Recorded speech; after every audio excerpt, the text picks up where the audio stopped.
लेकिन उससे पहले एक बार फिर से छत्तीसगढ़ की तरफ चलते हैं, जहां हमने सीट्स तो बता दी थी, लेकिन आप बता देते हैं कि सवर्ण हिंदू वोटर्स ने किसको सीट वोट्स दिए हैं। बीजेपी को 47% वोट मिले हैं, कांग्रेस को 38% मिले हैं और अन्य को 14% वोट मिले हैं। बिल्कुल, तो सवर्ण हिंदू वोटर्स को देखिए बीजेपी की तरफ ज्यादा जाते दिख रहे हैं।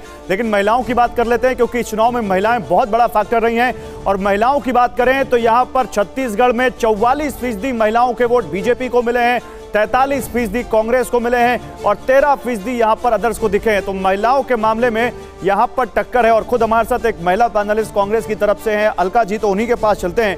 अलका जी, अगर इन तीनों राज्यों को देखें, इन पांचों राज्यों के चुनाव को देखें, तो कांग्रेस का फोकस ऐसा दिखा है कि वो जो महिलाएं जो घर का किचन संभालती हैं, घर का बजट संभालती हैं, उनको आपने काफी फोकस में रखा अपनी गारंटीज में। क्या उसी का ये फायदा है? बिल्कुल, इसमें कोई दो राय नहीं। महिलाएं महंगाई की मार झेल रही थी। प्रधानमंत्री मोदी जी का नारा था, बहुत हुई महंगाई की मार। इस बार ना महिला की बात, ना महंगाई की मार की बात।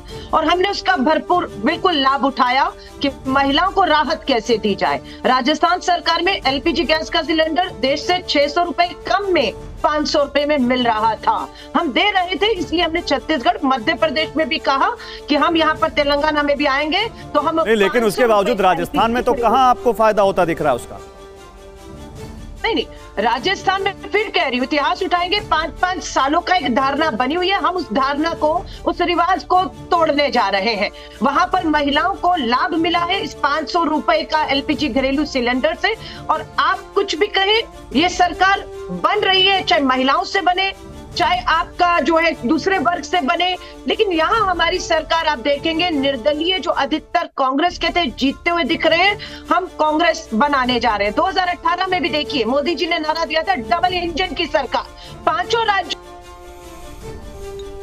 या प्रधानमंत्री जी के जो है वो डबल इंजन की सरकार। हम 3 जीते, एक इन्होंने हथियाया मध्य प्रदेश, और हम 3 से 4 होने जा रहे हैं। 18 में 3 जीते 5 में से, और अब 23 में हम 5 में से 4 जीत रहे हैं। ये मैं आपको विश्वास से कह रही हूँ, क्योंकि मैं जमीन पे थी।